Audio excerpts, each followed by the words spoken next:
नमस्कार। मैं राहुल कुलकर्णी, आपका एनडीटीवी में स्वागत है। हमारे साथ भोपाल से जुड़े हैं भूपेंद्र विश्वकर्मा। भूपेंद्र, आपका स्वागत है एनडीटीवी में। धन्यवाद। अच्छा, आप तो वैसे पुणे से हैं, आप मतलब पुणे में रहते हैं, आप पहले रहते थे। जी। और चूंकि आज तो सोशल मीडिया पे बिल्कुल आप छाए हुए हैं, कई डिजिटल प्लेटफॉर्म ने आपकी खबरें की हैं। तो भूपेंद्र विश्वकर्मा इसलिए छाए हैं क्योंकि उन्होंने अपने कंपनी इन्फोसिस के अंदर के कल्चर के बारे में, मुझे लगता है कितने 7 पॉइंटर्स है, हाँ, सिक्स लगभग पॉइंटर 6 पॉइंट्स सिक्स है। पॉइंटर 6 पॉइंटर्स से बहुत ही इंपॉर्टेंट बातें छेड़ी हैं। और चूंकि इंफोसिस से जुड़े हुए नारायण मूर्ति साहब ने कहा था कि आपको कम से कम 72 आवर्स काम करना चाहिए। और फिर एल के चेयरमैन और उनसे जुड़े हुए अधिकारी के तौर पे जिन्होंने अपना वक्तव्य दिया, उसको भी लेके कॉर्पोरेट जगत में और सोशल मीडिया में भी बहुत सी चर्चाएं हो रही है, क्योंकि उन्होंने कहा कि आपको तो संडे को काम करना चाहिए। और जी। फिर महिंद्रा के चेयरमैन उन्होंने भी आज उसका रिप्लाई दिया। फिर राजू बजाज ने उसका रिप्लाई दिया। तो एक डिबेट छिड़ी हुई है कि हमें कितना काम करना चाहिए। लेकिन भूपेंद्र, आपकी तो बहुत ही अलग बात है। आप तो sole bread and butter owner है आपके। आप खुद का अपना ये घर चलाते हैं। तो सबसे पहले तो हमारे दर्शकों को ये बताइए कि आपकी फैमिली बैकग्राउंड क्या है, आपकी पढ़ाई कहाँ तक हुई, क्योंकि बहुत लंबी लिंक्डइन पे आपकी प्रोफाइल मैंने देखी। आपका वर्क एक्सपीरियंस क्या है और इन्फोसिस से कब से जुड़े थे? जी। नमस्कार सभी को। मेरा नाम भूपेन विश्वकर्मा है। मैं मूलतः भोपाल का निवासी हूँ। मैंने स्कूल कॉलेज भोपाल से ही किया था। UIT RGP जो स्टेट यूनिवर्सिटी है मध्य प्रदेश की, वहां से मैंने ग्रेजुएशन किया है इलेक्ट्रॉनिक्स एंड कम्युनिकेशन ब्रांच से। मेरा कॉलेज से ही कैंपस प्लेसमेंट हो गया था। फर्स्ट जॉब मेरी TCS में लगी थी। उस समय मैं चेन्नई में 1 साल काम किया था, 2018 से 19। उसके बाद मैंने बीच में UPSC की तैयारी करी थी। उसके बाद मैं वापस से इंफोसिस में ID में आ गया था। तो मैं इंफोसिस में 2022 से जनवरी 2022 से दिसंबर 2024 तक था। 3 साल तक मैं इंफोसिस में था। मेरे माता पिता के बारे में बताऊं तो मेरे पिताजी कारपेंटर, प्लम्बर और कंस्ट्रक्शन वर्क ऐसे नॉर्मल से ही व्यक्ति हैं। और मम्मी भी होम मेकर ही रही हैं। तो ऐसा बहुत ज्यादा वेल टू डू फैमिली से नहीं था। बट बस माता पिता का आशीर्वाद और थोड़ी बहुत सरस्वती माता आशीर्वाद की बदौलत ही मैंने IT कंपनीज में जॉब हासिल करी थी। लेकिन परिस्थितियां तो ऐसी रही कि मुझे फिर छोड़ना पड़ा। मैं उसके बारे में आऊंगा और तफसील से आपसे बात करूंगा, लेकिन उसके पहले मुझे बताइए कि आपकी 10th 12th और ग्रेजुएशन में आपके मार्क्स क्या थे, एक बात। और दूसरी बात, आपने अपने करियर में जो सबसे बड़ी अचीवमेंट की है, अगर उसकी हम तालिका बनाए 10 9 8 6, तो वो क्या क्या अचीवमेंट्स है आपके करियर के? मैंने 10th में 9.6 CGPA प्राप्त किया था। और 12th में मैंने 86% हासिल किए थे। और उसके बाद मेरे कॉलेज में 8.02 CGPA रहा था। तो मैं मतलब अकेडमिकली मतलब कि काफी मुझे लगता है मैं काफी डिसेंट ही था।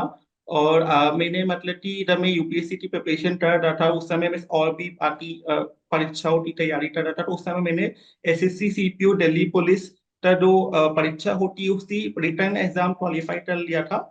और उसमें जो फिजिकल एलिजिबिलिटी टेस्ट होता है उसमें 100 मीटर रेस क्वालिफाई किया था, 1600 मीटर रेस क्वालिफाई किया था। लेकिन जो लॉन्ग जंप था वो मैं मिस कर दिया था कुछ इंचेस की वजह से। क्योंकि भोपाल में ऐसा कुछ लॉन्ग जंप की प्रैक्टिस करने के लिए मेरे पास कुछ ऑप्शंस थे नहीं। तो उस वजह से मेरा लॉन्ग जंप रह गया था। और एज ए आईटी एम्प्लॉय आपकी जो लास्ट असाइनमेंट थी वो क्या थी, आपकी जॉब प्रोफाइल? आपने आईटी में जब स्टार्ट किया था वो इनिशियल स्टेज में क्या थी, और बाद में जब आपने रिजाइन किया तब आप कौन से पोस्ट पे काम कर रहे थे? मैंने ज्वाइन सिस्टम इंजीनियर की पोजीशन से किया था इंफोसिस में। और मेरा मतलब कि बीच में सिस्टम इंजीनियर से सीनियर सिस्टम इंजीनियर में प्रोग्रेशन हुआ था। और मेरा जो क्लाइंट था वो अमेरिका का एक बैंक था। तो मैं उस अमेरिका के बैंक के लिए काम करता था इंफोसिस के द्वारा। और मेरा जो रोल था वो प्रोडक्शन सपोर्ट में था। तो मैं मतलब कि जो उनके बैच ऑपरेशंस होते थे उनकी ट्रबल शूटिंग और रिकवरी करता था। राइट, अगर आप आपकी फाइनेंशियल डिटेल्स शेयर करना चाहोगे तो आपकी इन्फोसिस की जो सीटीसी थी वो क्या थी, क्योंकि उससे जुड़े मुझे सवाल पूछने हैं। जी। तो मेरा 4.56 LPA का पैकेज था।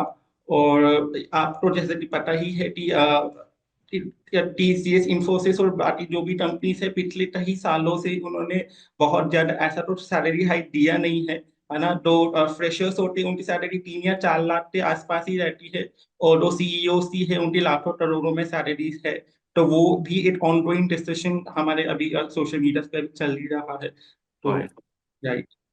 तो मुझे अपने दर्शकों को बताते हुए ये जरूरी मैं समझता हूँ कि भूपेंद्र ने जो रेजिग्नेशन दिया है उससे जुड़े जो 6 पॉइंटर्स उन्होंने रेज किए हैं उसको लेके हर जगह पे अलग अलग तरीके की चर्चाएं हो रही हैं। और जी। जैसे अभी भूपेंद्र ने कहा और इसके पहले भी हमने एक कॉर्पोरेट जगत से एक खबर पड़ी थी कि जिसकी सैलरी केवल मात्र 0.01% बढ़ी थी, उसको लेके भी डिबेट हुई थी। जो फ्रेशर्स हैं उनको जिस सैलरी लेवल पे हायर किया जा रहा है आईटी में, उसको लेके भी बहुत चर्चाएं हुई थी। लेकिन भूपेंद्र विश्वकर्मा ने जो सवाल उठाए हैं, मुझे लगता है कि वो कॉरपोरेट मतलब आईटी ही नहीं, किसी अन्य कॉरपोरेट जगत में भी इसकी बहुत चर्चाएं है, हो सकती है, होनी चाहिए।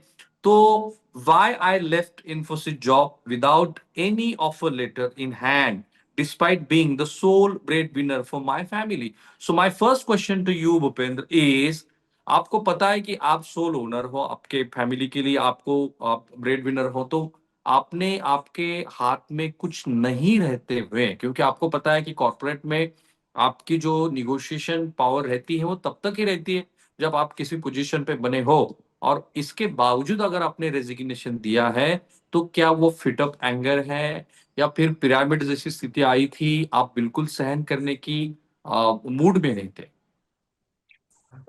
हालत बहुत बेताल थी। मैं मतलब कि एक दिन में तो डेफिनेटली डिसीजन नहीं लिया था। जैसे कि 3 साल में काम किया था, तो उसमें मतलब कि लगभग 1.5 साल के 1.5 या 2.5 साल के बाद मैंने मतलब कि अपने मैनेजर से बोला था कि मैं मतलब कि प्रोजेक्ट चेंज करना चाहता हूँ। मैं इंफोसिस नहीं छोड़ना चाहता, मैं इंफोसिस में ही किसी दूसरे प्रोजेक्ट के ऊपर काम करना चाहता हूँ। क्योंकि मेन प्रॉब्लम क्लाइंट के साथ थी। राइट। तो मैंने बोला कि मुझे दूसरे प्रोजेक्ट में आप ट्रांसफर कर दो, तो उन्होंने मतलब कि एक्नॉलेज नहीं किया और फिर वो मैनेजर चला गया। फिर उसके बाद नया मैनेजर आया। तो फिर मैंने नए मैनेजर से बोला कि आप एटलीस्ट मेरी बात सुन लीजिए, मुझे इस प्रोजेक्ट से निकाल के दूसरे प्रोजेक्ट में डाल दो। मैं मतलब कि इंफोसिस में रहने के लिए तैयार हूँ, मैं तो, लेकिन सिर्फ प्रोजेक्ट बदलना है। उन्होंने भी बात नहीं सुना था मेरा। ठीक है। उसके बाद जैसे मैंने बताया कि जो ऑन साइट अपॉर्चुनिटी है, तो जैसे टीम में क्या होता है कि नए नए लोग आते जाते हैं, वो पुराने लोग जाते चले जाते हैं। तो एक नई बंदी आई थी, उसको मतलब कि मैंने टीटी सेशंस दिए थे, उसी को मैंने काम सिखाया था। और जाहिर सी बात है वो उम्र में भी कम थी, जो मतलब जूनियर ही थी, और नॉलेज वाइज भी जूनियर ही थी। लेकिन उसको ऑन साइट अपॉर्चुनिटी के लिए अवसर मिला था। और वो उसकी मतलब मातृभाषा हिंदी नहीं थी, उसकी मातृभाषा साउथ की थी। तो उसको वो कहीं ना कहीं एक एंगल मिला था, और उसे उसी लैंग्वेज के आधार पे मिला था। या फिर क्योंकि वो जूनियर फीमेल एम्प्लॉय थी, उसके लिए मिला था। या फिर वो मुझसे 10 गुना ज्यादा टैलेंटेड थी, भगवान जाने। उसको क्यों मिला, मुझे क्यों नहीं मिला, वो मैं तो ऐसा भी क्लैरिटी मुझे मैनेजमेंट से नहीं मिला था। फिर उसके बाद मतलब कि कुछ महीनों बाद एक और बंदे को ऑन साइट अपॉर्चुनिटी था मिला, तो वो भी तेलुगु मेल एम्प्लॉय था। फिर उसके बाद एक मलयाली फीमेल एम्प्लॉय थी। नहीं, बस लाइक मैं इतने सालों से बैठा हुआ हूँ, मैं काम कर रहा हूँ। अगर मैं अच्छा काम नहीं कर रहा हूँ, तो आप मेरे को मतलब बताओ कि भूपिन तुम अच्छा काम नहीं कर रहे हो, हम तुम्हें निकाल देंगे। या फिर आप मेरे को डांटो, या फिर बताओ ना कि आपकी कहाँ पे इम्प्रूवमेंट एरिया है। मेरे को ऐसा कुछ बोला नहीं दिया था, मतलब कि मैनेजमेंट जो था वो मेरे काम से सेटिस्फाइड था। तो परफॉर्मेंस वाइज तो इश्यू नहीं थे। उसके बावजूद मेरे को अपॉर्चुनिटी तो नहीं मिली। आपको जो ग्रेड मिल रहा था, क्योंकि मैं भी कॉर्पोरेट से जुड़ा हूं, इसके पहले भी मैंने 2-3 कॉर्पोरेट में काम किया है। तो आपको ग्रेडिंग मिलती है जब आपका अप्राइजल होता है। तो मुझे तो हमेशा A+ मिला है एज ए एम्प्लॉय के तौर पे। तो जी। आपके इंफोसिस में कोई इस तरीके की ग्रेडिंग सिस्टम है? क्योंकि जी। आप अगर कह रहे हो कि आपको प्रमोशन या फिर सैलरी हाइक नहीं मिल रही थी, इसका मतलब है कि आपका ग्रेडिंग भी उस हिसाब से कम आया था होगा। राइट। तो मेरी रीडिंग मैट एक्सपेक्टेशन वाली रीडिंग थी। तो मैंने मतलब कि पूछा था कि मेरे को अगर आप इतने ही सेटिस्फाइड हो, तो क्यों मेरे को आउटस्टैंडिंग वाली नहीं दी ओके। है। तो फिर उन्होंने बोला कि आउटस्टैंडिंग वाली टीसी तो नहीं देते हैं, मैट एक्सपेक्टेशन मिल गया है ना, उसको देने में खुश रहो। तो ये काफी सेटिस्फैक्टरी आंसर तो नहीं था। तो ओके। मैंने फिर भी अपना मतलब कि ये बेस्ट ही दिया था लास्ट दिन तक। और फिर तब मैंने रियलाइज किया कि यहाँ पे रहने से ग्रोथ तो नहीं ही होने वाली है। तो और उल्टे घड़े पे पानी डालने वाले सीन है, तो फिर मैंने बोला कि let's move out from here. Fine. अच्छा भूपेंद्र, आपको पता है कि महाराष्ट्र से एक खास नाता है इन्फोसिस का, आपको पता है ना? शुरुआत शायद हुई थी यहाँ पे। Yes. तो ये आप फिर नारायण मूर्ति साहब तो पुणे में आते हैं, रहते भी हैं।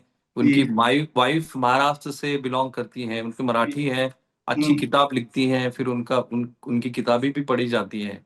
Are you aware about this? मतलब बहुत ज्यादा नहीं, बट हाँ मतलब कि सुधा मूर्ति काफी हाँ। मतलब पॉजिटिव इमेज ही है आज की तारीख में भी। करेक्ट। लेकिन वो जो नारायण मूर्ति है उनका संभाव वो नेगेटिव इमेज इतना ज्यादा है कि मुझे लगता है कि जो सुधा मूर्ति जी हैं वो उनकी पर्सनल पीआर बनते, मतलब कि हर पल उनकी मतलब कि वो जो भी गलतियां करते उससे जल्दी से मतलब रायता फैला हुआ होता है, उसे समेटने का ही काम करती रहती है। नहीं, I think she is a very good communicator. मैंने मेरी बेटी भी उनकी कई सारी किताबें पढ़ती है और वो feel inspire from her writing. और अभी वो राज्यसभा में जब आई थी, मैं भी राज्यसभा मेंबर है ही वो, तो उन्होंने जो स्पीच दिया था वो अच्छा स्पीच था। वो जहां जहां भी जाती है तो एक अच्छा स्पीच देती है। मैं ये इसलिए पूछ रहा हूँ आपको, क्योंकि अभी अभी नारायण मूर्ति साहब को पुण्य भूषण पुरस्कार भी मिला है। तो हमें ये बताइए कि इन्फोसिस का वर्क कल्चर कैसा है? क्या वो अपने एम्प्लॉयज की उतनी सेहत रखते हैं किसी आईटी कंपनी में, जो इतनी बड़ी कंपनी है जिसका वर्ल्ड वाइड एक अच्छा प्रभाव रह चुका है? और जो नारायण मूर्ति साहब हैं, सुधा मूर्ति साहब हैं, उनकी मैडम है, तो उनकी तो मतलब एक अच्छी सी इमेज बनी हुई है। तो इन्फोसिस का कल्चर क्या है? मैं थोड़ा सा और जेनेरिक आंसर से शुरुआत करूंगा कि क्या होता है, कोई भी जो एम्प्लॉय होता है ना उसका मतलब कि सीईओ लेवल तक तो डे टू डे बेसिस पे कोई लेना देना होता ही नहीं है। उसकी करेक्ट। मतलब जो इंटरेक्शन होता है वो 3-4 लेवल ऊपर, ज्यादा से ज्यादा 3-4 लेवल ऊपर तक ही जाता है, राइट टू डिलीवरी मैनेजर तक ही काम हो जाता है। अब सुधा मूर्ति जी और नारायण मूर्ति जी अच्छे हैं बुरे हैं उस बात से फर्क नहीं पड़ता, क्योंकि उनका इन्फ्लुएंस तो पॉलिसी मेकिंग में ही होता है, राइट। और अगर उन्होंने बोल दिया कि भाई 70 घंटे काम करवाना है, तो उसके बाद मेरे मैनेजर की या मेरी टीम लीड की कोई पावर चलेगी नहीं। दे विल सिंपली लिसन, तो ऊपर से ऑर्डर्स आ रहे हैं, राइट। और ये सिर्फ इंफोसिस की परेशानी नहीं है, ये हमारे इंडिया में जितने भी कॉर्पोरेट सेक्टर, भले वो आईटी हो या नहीं हो, मतलब कि एम्प्लॉय तो ना एकदम स्लेव की तरह कंसिडर किया जाता है। मतलब कि उनकी तो एक पर्सनल लाइफ भी होती है, ऐसा बिल्कुल एक्नॉलेज नहीं करते हैं मैनेजमेंट वाले, राइट। तो वो एक चैलेंज है। और मतलब कि ये जैसे मैं टीसीएस में भी काम किया था, तो टीसीएस था तो मैंने अपनी कहानी शेयर नहीं ही करी थी, पर मैं एक लाइन में बताता हूँ। टीसीएस में 2019 में मेरे पिताजी को हार्ट अटैक आया था, और मैंने अपने टीम से बोला था, टीम लीड से बोला था कि मुझे पापा से मिलने जाना है, जाने दो। तो उन्होंने मना कर दिया था। तो उन्होंने क्योंकि मना कर दिया था, तो मुझे तो पिताजी वेरी से, शॉकिंग। तो उन्होंने मेरे को अलाउ नहीं किया, और फिर मैं जॉब छोड़ के आया था। तो मेरे साथ ये दूसरी बार हो रहा है, एक्चुअली फर्स्ट टाइम नहीं है। 2019 में भी मैंने जॉब छोड़ी थी, तो सिर्फ इसलिए छोड़ी थी क्योंकि मेरे को पिताजी की देखभाल करना था, राइट। और मतलब कि अभी 2024-25 में भी मैंने जॉब छोड़ी है, तो वो मैनेजमेंट के इशू के कारण ही छोड़ी है। तो ये टीसीएस हो, इन्फोसिस हो, 2019 हो या 2025 हो, ये through out the time and through out different companies ये बहुत कॉमन है। तो होता क्या है ना कि लोग इसलिए शेयर नहीं करते हैं क्योंकि अदर लोग होता ये सोचते हैं अगर मैंने लिंक्डइन पे हल्का से भी 2 लाइन भी किसी कंपनी के खिलाफ या अगेंस्ट में लिख दी, तो क्या होता है, ये बड़ी बड़ी कंपनीज होती हैं, इनके पास बहुत पैसा और बहुत अमीर लॉयर्स होते हैं, और दो इनके वकील लोग हैं, वो उस एक छोटे से एम्प्लॉय तो 2 महीने का 25-30 हजार रुपये कमाता है, वर्सेस लाइक बड़े आईटी जाइंट, तो उनका तो मुकाबला नहीं हो सकता अगर कुछ भी लीगल होता है, राइट। तो इसलिए लोग पब्लिकली कहने से डरते हैं। लेकिन आपस में तो जैसे कि फ्रेंड्स जब भी मिलते हैं तो बातें होती ही हैं। अब क्योंकि जब मैंने ये पोस्ट लिखा था उस समय मैंने ये सोचते नहीं लिखा था कि मुझे एक बड़े आईटी जाइंट के अगेंस्ट जाना है पब्लिकली।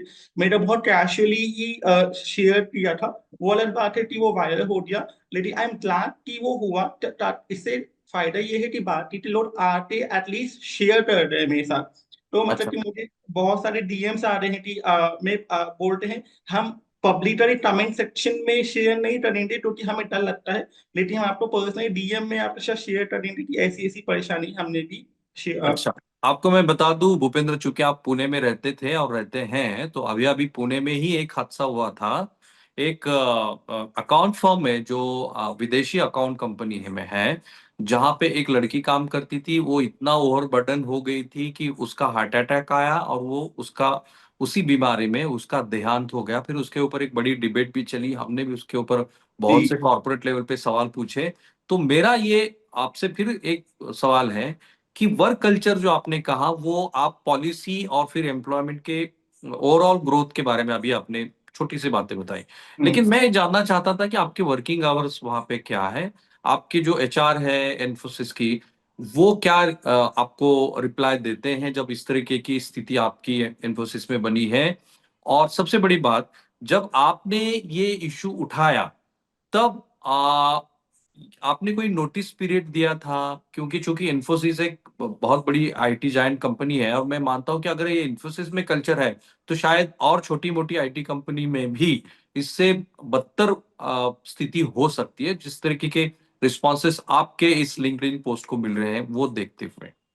जी धन्यवाद। ईवाई एम्प्लॉय का जो अभी रिसेंट हम्म। केस हुआ था वो बहुत ही ज्यादा लोडो तो आई मीन मतलब दिल दहल दिया टाइप से था। तो उसमें तो लाइक उनका मतलब कि वो ऊपर ही चले रहते है, वो तो बहुत ज्यादा सीरियस केस था। तो मतलब कि पर आप देखिए ना, इतना बड़ा केस होने के बावजूद एट द एंड क्या हुआ, मतलब कि कोई चेंजेस हुए नहीं थे ईवाई में, राइट? अभी भी मतलब कि ऑब्वियसली लोग ज्वाइन करेंगे। और मतलब कि ये पहली बार भी नहीं करती। इन्फोसिस में आपको शायद पता हो 2002 के आसपास कहीं ऑफिस कैंपस के अंदर ही एक फीमेल एम्प्लॉय की डेथ हुई थी, और मतलब एक्चुअली वो थोड़ा सा सेक्सुअल अब्यूज हुआ था उन फीमेल एम्प्लॉय का। तो कितना ही छोटा बड़े बड़े इंसिडेंट क्यों ना होता है, किसी की जान ही क्यों ना चले जाए, ये आईटी जायंट इतने पावरफुल होते हैं, इनके खिलाफ आप कुछ नहीं कर सकते। आप कुछ भी नहीं, चीटी हो इनके सामने।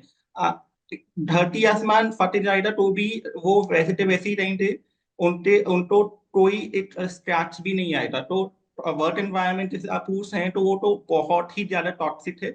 इंसान जिए मरे, इन आईटी कंपनी से कोई फर्क नहीं पड़ता है। उनको बस एक मोटा प्रॉफिट चाहिए होता है, वो पूरा प्रॉफिट सीनियर्स के पास ही जाता है, सीनियर एग्जीक्यूटिव के पास जाता है, सीईओ वगैरह के पास। वो नीचे टिटल डाउन होता ही नहीं है। तो अच्छा, और और आपके वर्किंग आवर्स क्या थे? मैं एक सवाल पर्सनल पूछता हूँ, आर यू मैरिड? अभी तो मैं शादीशुदा नहीं हूँ, और मेरा शादीशुदा ना होने का कारण भी यही है। जैसे मेरी मम्मी ने मेरी बुआ से बोला था कि इस हाँ, बच्चे के लिए थोड़ी आप लड़की वलकी ढूंढिए।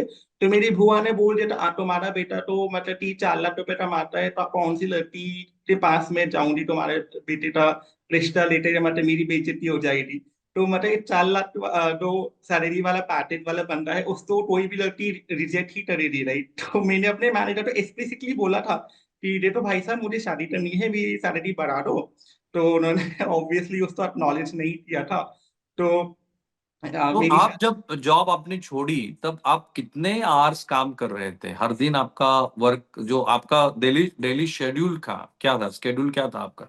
देखिए, ऑफिशियल वर्किंग आवर्स तो 9 9 घंटे के ही थे, लेकिन हम्म। होता क्या है ना कि क्योंकि मैं प्रोडक्शन सपोर्ट एनवायरनमेंट में था, तो उसमें क्या होता है कि अगर कभी भी जॉब फटी है ना, तो आपको तुरंत लॉग इन करना है। तो मुझे मतलब कि रैंडम कॉल्स बहुत ज्यादा आते थे कि आप लॉग इन करो, और मतलब कि प्लीज ये इसे ठीक मतलब इस पे काम करो, फिर भरी आप लॉग ऑफ कर लेना। तो ऐसे रैंडमली तभी भी कॉल आ जाते थे। तो एक पर्सनल स्पेस जो होता है, अगर मैं अपने फ्रेंड्स या फैमिली के साथ हूँ, तो मुझे हमेशा वो रहता था भाई कभी भी कॉल आ जाएगा, और मुझे कभी भी लॉग इन करना पड़ता। तो मैं लैपटॉप या वाईफाई से बहुत ज्यादा दूर नहीं जा सकता था। जैसे कि अगर मुझे मैं सोचूं कि सैटरडे संडे थोड़ा कहीं 100 200 किलोमीटर कहीं दूर निकल जाऊं, तो वो नहीं कर सकता था। क्योंकि हमेशा बॉस का ही कहना था कि आप जहां भी हो, छुट्टी पे हो या नहीं हो, हमें फर्क नहीं पड़ता, अगर हम आपको कॉल कर रहे हैं तो आपको लॉग इन करना ही पड़ेगा। तो राइट। वो कहने तो 9 घंटे हैं, लेकिन आप एक तरीके से 24/7 ही काम कर रहे हो।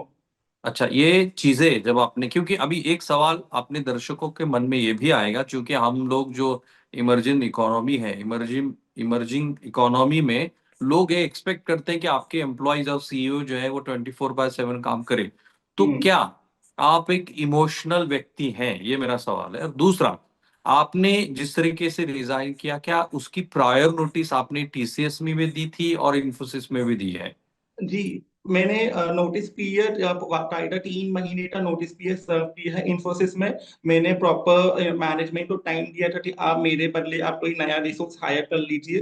उन्होंने आई थिंक जहां तक मुझे पता है नहीं ही किया है ना। जैसे दो तीन मैंने एक पॉइंट मेंशन भी किया था कि एम्प्लॉय छोटे छोटे जाते जा रहे हैं, लेकिन उन्होंने वो पोजीशन फिल नहीं करी, वो काम रीडिस्ट्रीब्यूट कर रहे हैं, राइट। और टीसीएस में भी मैंने नोटिस पीरियड सर्व किया था। और मतलब कि इमोशनल में ये तो नहीं था। हाँ, थोड़ा बहुत इमोशनल तो होते ही इंसान, लेकिन how old you are, Bhupendra? I am 28। 28. And what is your social life, and whether you have a lot of friends, you do hang out, you watch movies? पहले थी, अब नहीं, अब इतने नहीं है, क्योंकि मैं जैसे बताया कि मेरा एक तो ऑफिस टाइमिंग मैं आपको बता देता हूँ, 2 बजे से 11 बजे के बीच में मेरा ऑफिस टाइमिंग होता था। तो ये इतनी बेकार टाइमिंग थी ना कि आप नॉर्मली दोस्तों से या परिवार के साथ तब ज्यादा है, तो शाम के टाइम आप ज्यादा फैमिली टाइम स्पेंड करते हो या फिर कहीं बाहर घूमने जाते हो। अब वो 2 से 11 के बीच में ऐसा टाइमिंग था कि 2 बजे से पहले आप किसी दोस्त के साथ घूमने तो बाहर जाओगे नहीं, और ना ही रात के 11 बजे के बाद जाओगे। तो ये क्योंकि मैं पिछले 3 साल से कंटिन्यूसली 2 से ज्यादा शिफ्ट टाइमिंग में काम कर रहा था, तो मेरी पर्सनल लाइफ एकदम खत्म ही हो रही थी। मेरे दोस्त Right. बार बार बोलते रहते थे कि भाई मिलने आता मिलने आता। मैं बोलता था भाई 11 बजे के बाद मिलेगा तू या फिर 2 बजे से पहले मिलेगा। एंड ही वाज लाइक पागल है क्या। तो Okay. मतलब टाइमिंग बड़ी ही अजीब सी थी मेरी। Right. I want to reiterate your own word. You said to me that employee of IT company is actually a slave. Am I yes. right? Yes. You want to repeat this word again? Yes. So you're saying, कि IT employees are more और less sleeve only. oh, तो ये yes, okay, fine. बहुत ज्यादा मतलब power नहीं होती उनकी अपने छोटे छोटे जीवन के ऊपर। चलिए, तो आप जो भूपेंद्र ने जो 6 मुद्दे उठाए हैं, जो उन्होंने अपने लिंक्डइन पोस्ट में लिखे हैं, उसको हम लोग एक वन बाय वन चलते हैं। तो आपका पहला मुद्दा तो ये है जो आपने इन्फोसिस से बोला है।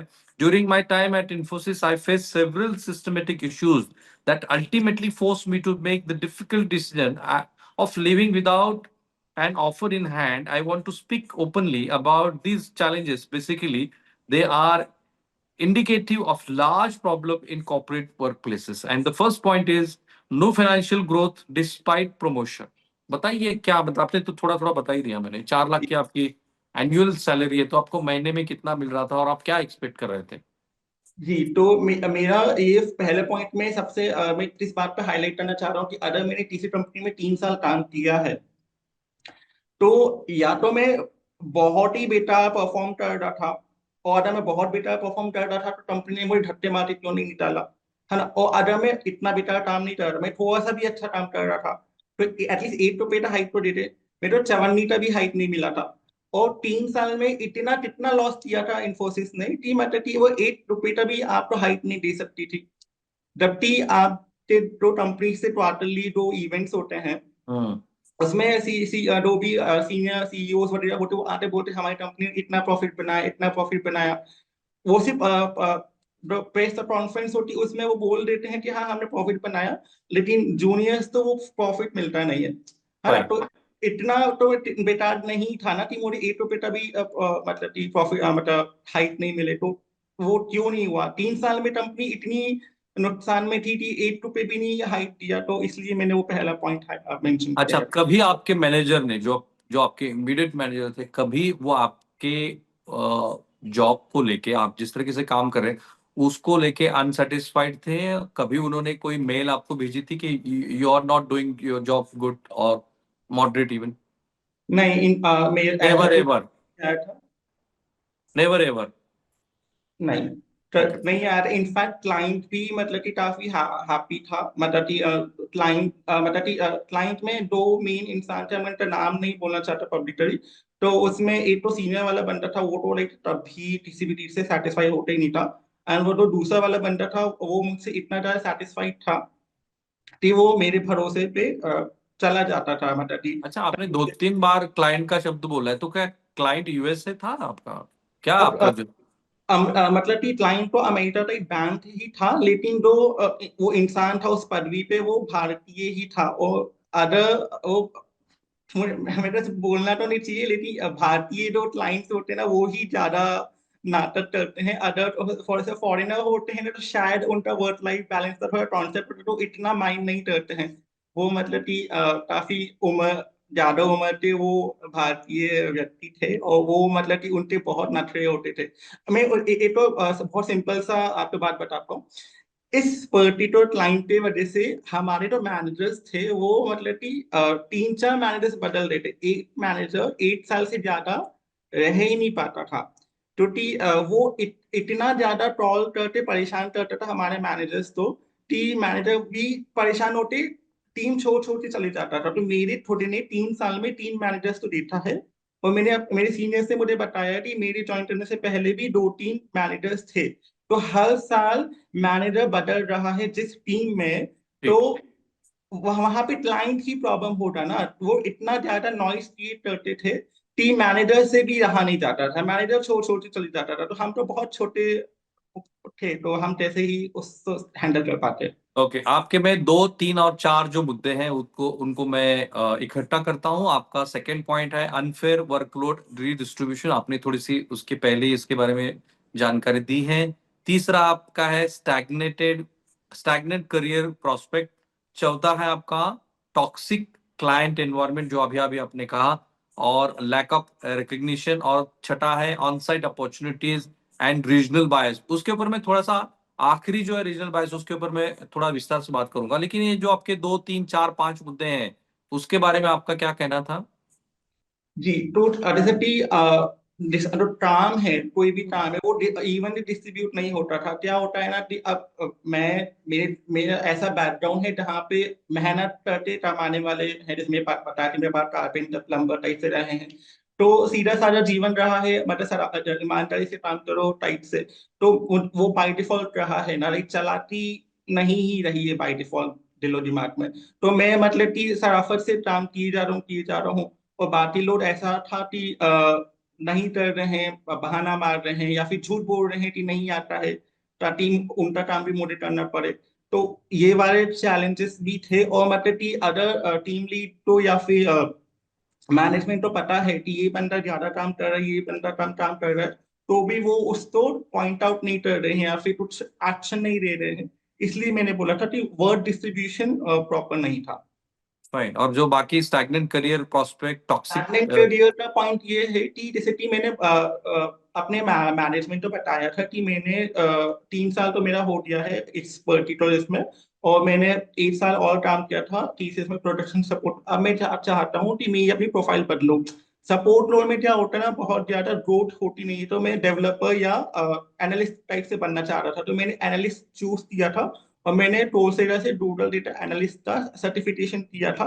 तो मैंने बताया था अपने मैनेजमेंट को कि मैंने ये सर्टिफिकेशन किया है। अब मैं ये वाली जो प्रोफाइल है तो ज्यादा मतलब कह सकती स्मार्ट प्रोफाइल होती है, उसमें मैं काम करना चाहता हूँ। और ऐसा नहीं है, इन्फोसिस में डेटा एनालिस्ट की प्रोफाइल से अपॉर्चुनिटी नहीं थी। तो मैंने बोला कि मुझे उस वाली अपॉर्चुनिटी दे दो, उसमें मतलब कि मैं अपनी तो काबिलियत है ज्यादा अच्छे से दिखा पाऊंगा। तो उन्होंने मेरे को डिनाई कर दिया। तो उन्होंने बोला था कि नहीं, तुम इसी प्रोजेक्ट में के लिए हायर हुए थे तो इसी प्रोजेक्ट में ही रहोगे।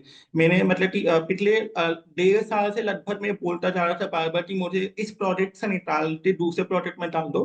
पर उन्होंने नहीं सुना था। और मेरी जो डेटा एनालिस्ट का सर्टिफिकेशन किया था, जिसमें मैं कंपनी को और ज्यादा ही बेटर कंट्रीब्यूट करता रही, तो वो मेरे सर्टिफिकेशन तो उन्होंने एक्नॉलेज नहीं किया, मेरी मेहनत को एक्नॉलेज नहीं किया। इसलिए मैं बोल रहा था कि ग्रोथ जो होती है with in same company, right, तो वो उस पर उन्होंने एक्शन नहीं लिया था। ओके। और ये जो रीजनल बायसेस है, चूंकि ये बहुत इंपॉर्टेंट है, और जो साउथ इंडिया में जिस तरीके से आईटी कंपनीज आई है, तो हमेशा जो महाराष्ट्र में हम लोग इस लेवल पे सोचते हैं कि शायद बाहर के जो लोग आए हैं उनकी वजह से महाराष्ट्र में, मुंबई में या पुणे में भी आजकल, क्योंकि आप मध्य प्रदेश से हैं, तो ये आप ज्यादा स्पष्ट तौर पे हम लोगों को बता पाएंगे कि क्या जो जो चीज आपने रीजनल बायसेस बोली है वो सैलरी के लेवल पे है, या मैनेजरियल पोजीशन के लेवल पे है, या वर्क डिस्ट्रीब्यूशन के लेवल पे है?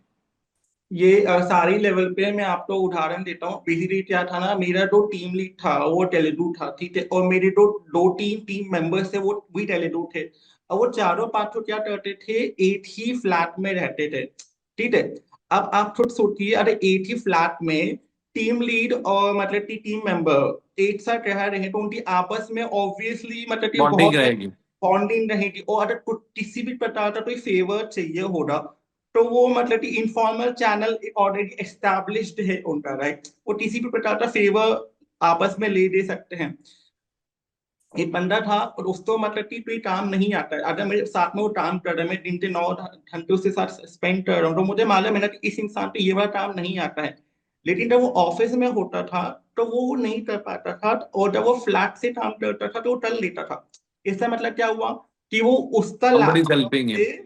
उसका लैपटॉप कोई और इस्तेमाल कर रहा है और वो काम कर रहा है, राइट। तो कौन ही करे, टीम लीड अपने ही एम्प्लॉय का लैपटॉप इस्तेमाल करके वो काम कर रहा था। तो ये तो मतलब कि फेयर प्रैक्टिस नहीं है, right.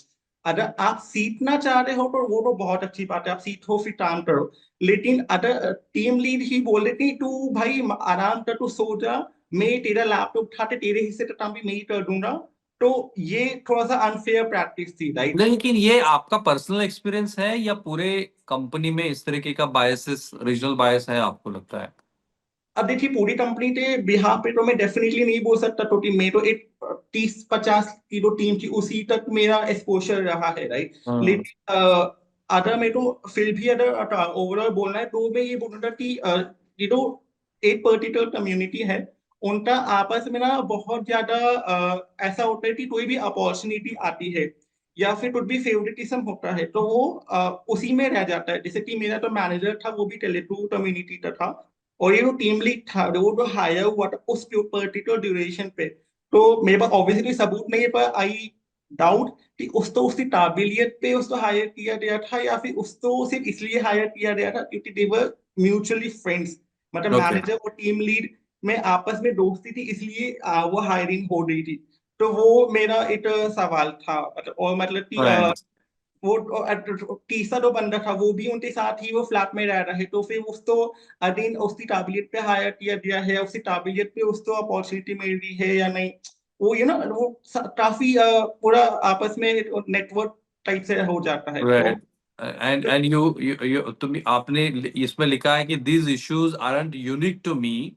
They reflect the experiences of countless employees who feel voiceless in the face of such systematic failures.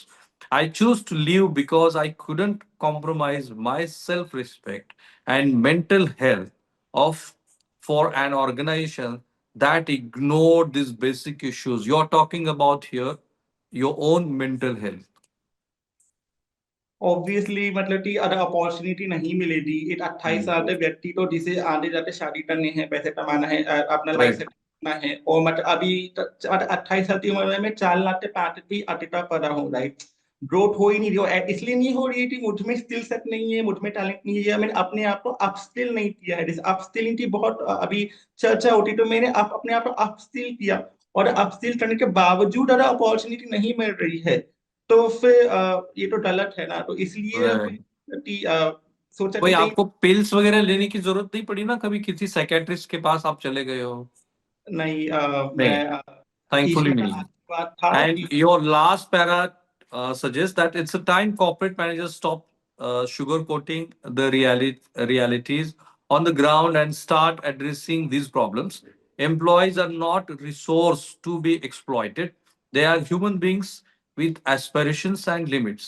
If such toxic practices continues unchecked, organizations risk losing not only their talent but also their credibility. And that's the important question you raised here. मुझे ये बहुत important लगा कि आखिरी में एक 28 साल का नौजवान जिस तरीके की बातें कह रहा है वो क्रेडिबिलिटी की बात कह रहा है, क्योंकि जब टाटा की हम लोग बात करते हैं तो ओवरऑल क्रेडिबिलिटी जो होती है वो एक किसी ऑर्गेनाइजेशन के एक इंडिविजुअल के ऊपर नहीं रहती।